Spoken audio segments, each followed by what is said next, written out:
ನಮಸ್ಕಾರ ವೀಕ್ಷಕರೇ, ನೀವು ನೋಡ್ತಾ ಇದ್ದೀರಾ HCN ನ್ಯೂಸ್. ಉಪಾಧಿ ಚಾಳ್ ಪ್ರದೇಶದ ಅಭಿವೃದ್ಧಿಯಿಂದ ವಂಚಿತ, ಮೂಲಭೂತ ಸೌಲಭ್ಯಗಳಿಗೆ ನಾಗರಿಕರ ಆಗ್ರಹ. ಸಂಕೇಶ್ವರ ನಗರದ ವಾರ್ಡ್ ಸಂಖ್ಯೆ 4ರ ಉಪಾಧಿ ಚಾಳ್ ಪ್ರದೇಶದಲ್ಲಿ ಹಲವು ವರ್ಷಗಳಿಂದ ಮೂಲಭೂತ ನಾಗರಿಕ ಸೌಲಭ್ಯಗಳ ಕೊರತೆ ಮುಂದುವರೆದಿರುವ ಹಿನ್ನೆಲೆಯಲ್ಲಿ ಸ್ಥಳೀಯ ನಿವಾಸಿಗಳಲ್ಲಿ ತೀವ್ರ ಅಸಮಾಧಾನ ವ್ಯಕ್ತವಾಗಿದೆ. ಈ ಹಿನ್ನೆಲೆಯಲ್ಲಿ ನಿಸರ್ಗ ಸಂರಕ್ಷಣಾ ಸಂಘದ ನೇತೃತ್ವದಲ್ಲಿ ನಾಗರಿಕರು ನಗರಸಭೆಯ ಮುಖ್ಯಾಧಿಕಾರಿ ಪ್ರಕಾಶ್ ಮಠದವರಿಗೆ ಮನವಿಯನ್ನ ಸಲ್ಲಿಸಿ ವಿವಿಧ ಅಭಿವೃದ್ಧಿ ಕಾಮಗಾರಿಗಳನ್ನು ತುರ್ತಾಗಿ ಕೈಗೊಳ್ಳುವಂತೆ ಒತ್ತಾಯಿಸಿದ್ದಾರೆ.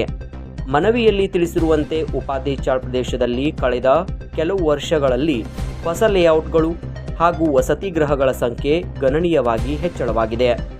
ಆದರೆ ಪ್ರದೇಶದ ಅಭಿವೃದ್ಧಿ ಕೇವಲ ದಾಖಲೆಗಳಲ್ಲೇ ಸೀಮಿತವಾಗಿದ್ದು, ರಸ್ತೆ, ಒಳಚರಂಡಿ, ಬೀದಿ ದೀಪ ಹಾಗೂ ಇತರೆ ಮೂಲಭೂತ ಸೌಲಭ್ಯಗಳ ಕೊರತೆಯಿಂದ ಸಾರ್ವಜನಿಕರು ನಿತ್ಯವೂ ಸಂಕಷ್ಟವನ್ನು ಅನುಭವಿಸುತ್ತಿದ್ದಾರೆ.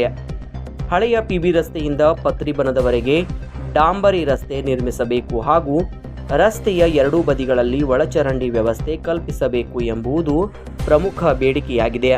ಇದೇ ವೇಳೆ ಸಿರಿಯನ್ ಆಸ್ಪತ್ರೆ ಎದುರಿನ ಮಧ್ಯದ ರಸ್ತೆಯನ್ನು ಅಡಚಣೆಗಳಿಂದ ಮುಕ್ತಗೊಳಿಸಿ ಸಾರ್ವಜನಿಕ ಸಂಚಾರಕ್ಕೆ ತೆರೆಯುವಂತೆ ನಾಗರಿಕರು ಆಗ್ರಹಿಸಿದ್ದಾರೆ.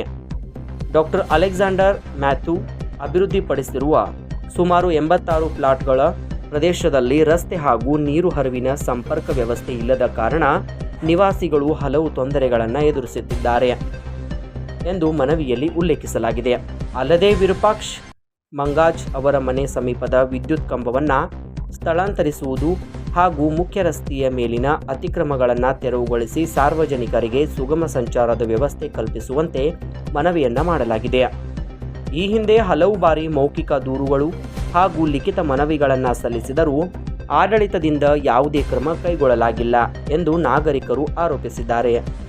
ಆದ್ದರಿಂದ ನಗರಸಭೆಯ ಅಧಿಕಾರಿಗಳು ತಕ್ಷಣ ಸ್ಥಳ ಪರಿಶೀಲನೆ ನಡೆಸಿ ಅಗತ್ಯ ಅಭಿವೃದ್ಧಿ ಕಾಮಗಾರಿಗಳನ್ನು ಆರಂಭಿಸಬೇಕು. ಇಲ್ಲದಿದ್ದಲ್ಲಿ ಮುಂದಿನ ದಿನಗಳಲ್ಲಿ ಹೋರಾಟದ ಮಾರ್ಗವನ್ನು ಅನುಸರಿಸಬೇಕಾಗುತ್ತದೆ ಎಂದು ನಿವಾಸಿಗಳು ಎಚ್ಚರಿಕೆಯನ್ನು ನೀಡಿದ್ದಾರೆ.